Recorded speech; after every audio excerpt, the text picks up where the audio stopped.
Hi everybody, welcome or welcome back to the channel. My name is Monica, but you can call me Momo. And in today's video, I want to show you two ways to create or color a light in our coloring books. These both look beautiful, but each one creates a completely different feeling on the page. So I'll talk about what makes each style unique, and I'll share some of my favorite tricks to get this result at the end. So you'll see how the light alone can totally change the mood of an illustration. So let's get started.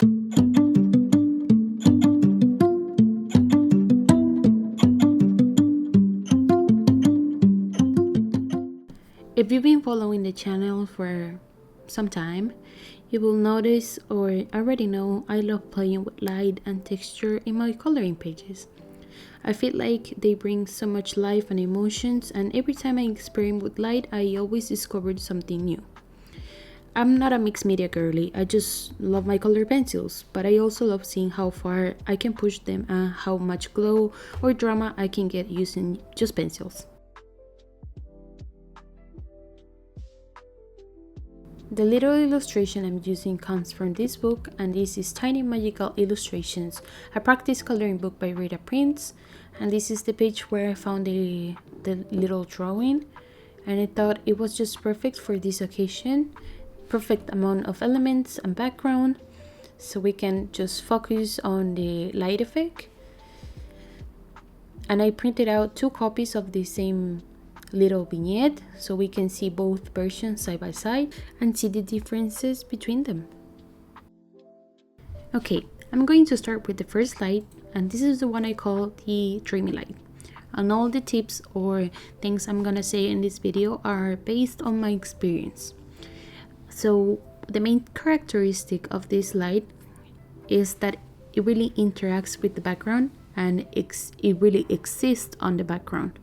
And I think it really connects everything together. This light creates a soft halo that touches the background, and it fades into the darkness, and there are no sharp edges. I think it feels really calm, warm and cozy, and we can say that it also looks magical. So I think it's perfect for those magical pages if you want to bring that atmospheric look into your coloring. And you don't need to be perfect at blending, but you don't need a soft gradient so nothing looks rough or harsh. As you see in this time lapse, I started with the color of the light to see how far I wanted the light to reach, and then I started blending the colors into my darkest tone. And at first I used a really light pressure just to map my gradient, and once I'm sure where I want the colors to be, I slowly start adding more layers to build up the color. Or if you are not patient and you want to start from the beginning, I recommend you to start mapping the colors, but then you can use more patience just following the same order you already planned. I'm using colored pencils because that's what I feel more comfortable with, but you can absolutely try this with any other medium you like. You can use markers, watercolors, Neocolor2s, whatever makes you happy. And I just don't do that because honestly, trying to make the light look good is already enough pressure for me. So yeah, I don't need my materials fighting me too. But anyways, a couple things that I want to mention just in general for when you are coloring a light source. There are 2 important things, and I think they are the most important. First, you should be using the white of the paper. If you're coloring white paper, of course, or cream paper, it doesn't matter, but you can use the white of the paper in your favor. And the more light tones you use near the light, and the darkest tones you use for the background or whatever item is around, that will make your light pop more and to show more. So that's what I think. It's the key, using high contrast colors, really light tones and really dark tones.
Sometimes when I'm coloring with light sources, I try to, if I'm not sure where I want the light to hit, I use the one of the colors I'm using to create that light, just to map on the elements around where the light is hitting. So that's what I did here,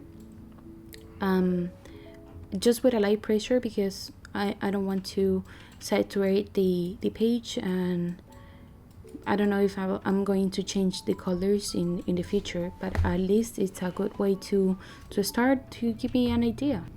And if you think that the color you're using as a highlight in the elements where you plan your light, you can always, because you already added that color with just light pressure, if you think it's too saturated or too vibrant, you can use cream color, or maybe a white pencil, to make it look a little bit more pastel-y, because the other colors you're gonna use to shade, to create the shadows and your midtones, they don't need to compete with the highlight. You need to use darker tones on the rest of the elements to make the light pop.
I feel like this is the easiest method to start with, especially if you're still getting comfortable with light.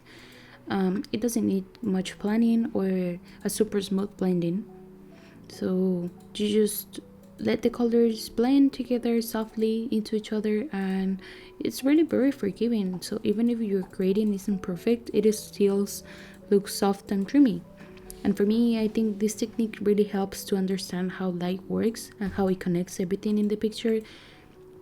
I think it gives to your drawing, as I said, a calm and magical feeling without making things too complicated. Don't get worried about the textures or how different elements behave when they are illuminated by light. We're just trying to make something pretty.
And at the end, to finish the little illustration, I just grabbed my acrylic Arctics white marker to do a little bit of like some dots on the sky to make it look a little bit more interesting.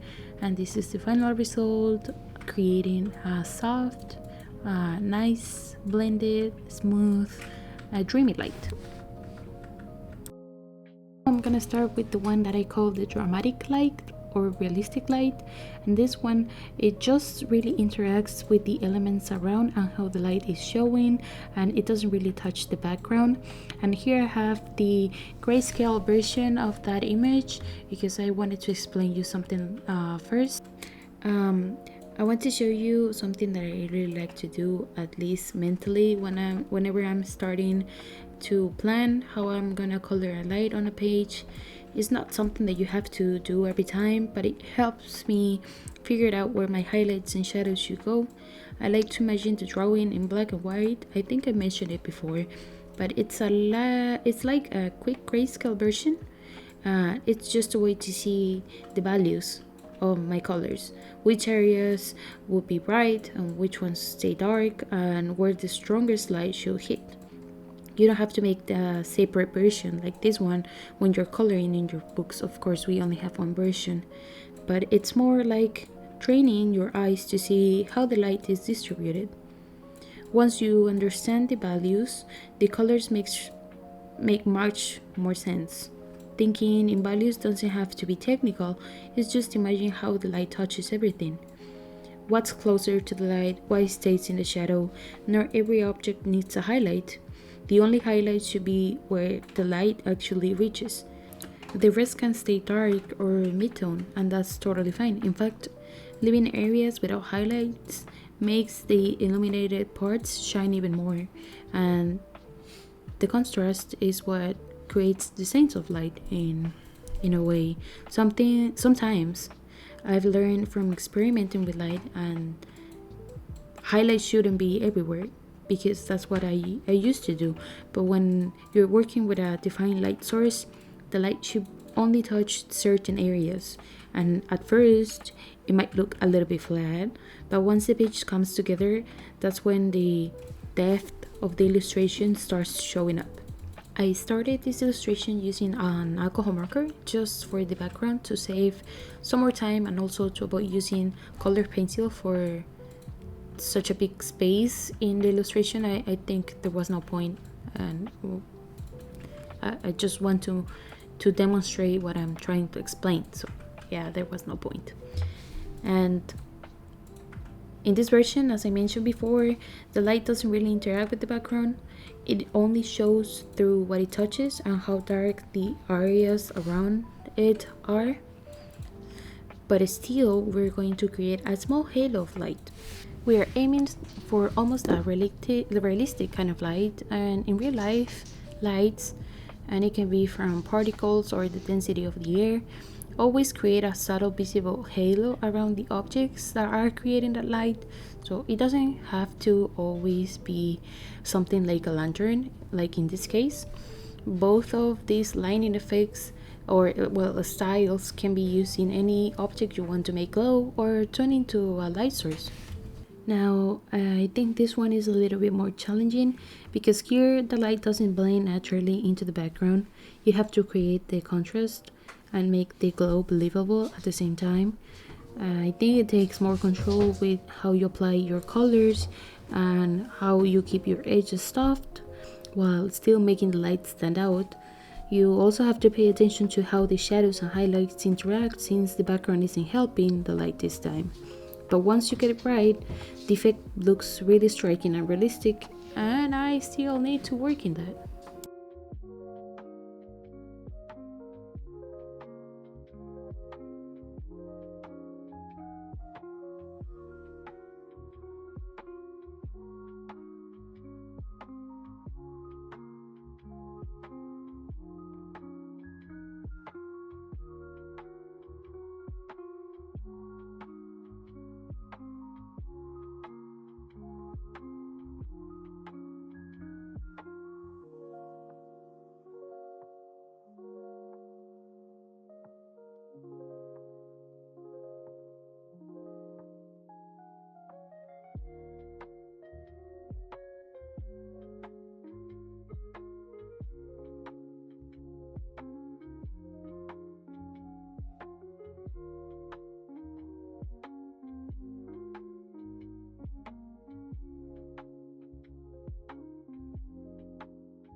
As you can see here in this style of illustration, well, on the dreamy light, I feel free to use more saturated colors in the reflections on my highlights because I think it gives that magical warmth. But in this realistic version, or dramatic as I call it, I go softer and almost pastel for the highlights because strong light washes the color out. Those little differences change the mood completely, as you can see, and I'm using the exact same colors I used for the previous one, but with different pressures and different combinations. I use more this cream color, actual cream Prismacolor color, on top of the yellow, canary yellow I was using, and it gives me a totally different look because of how I was applying the pressure. When I color this kind of light, I like to use different shades of gray first, and in this case I use black because it was the color I had the closest, but I use it with a really soft pressure, and sometimes I use black, so I can use black and gray before applying the actual colors on an object because it helps me to build the values, which basically means the balance between the lights and shadows. So I can see how the lighting will work before adding color, and in that way everything looks more balanced and realistic in the end. It's like creating my own grayscale. I really recommend trying this technique, but I think it's a topic that deserves its own video because there is a lot more to say about using values and grays to improve your coloring. But I'm still new and I'm just experimenting more and more, and yeah, I'm not an expert.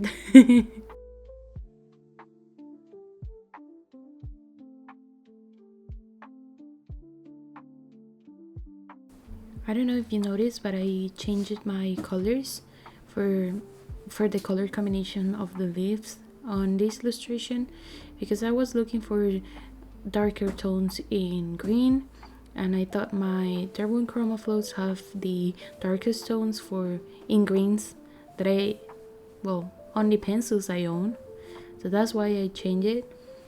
And before I forget, I just wanted to say I'm not an expert. I'm just learning through trial and error, basically. I like sharing these experiments for anyone who one day feels curious to try it too.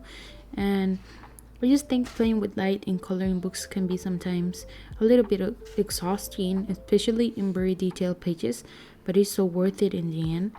I just need to take my time, patience, and a little bit of courage to try.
And to finish this vignette, I use an acrylic marker again, but this time in a gray tone, just to give the idea of stars, because I think if I had used white, it will compete with my lights, And I really want the focal point to be the light and the reflections, not the background. And that's also another topic for a future video. How to place lights in your drawing to guide the viewer's eye towards what you want them to focus on. And I think it's such an interesting subject. So if that's something that you would like to see, please let me know. And this is the final result. We have another style of lightning, and this one is a bit more realistic, more challenging, but fun. And here we have both versions, the grayscale and the color one, and it's a great way to see how values change the final result. Grayscale shows where the lights go, and then the color version brings everything to life.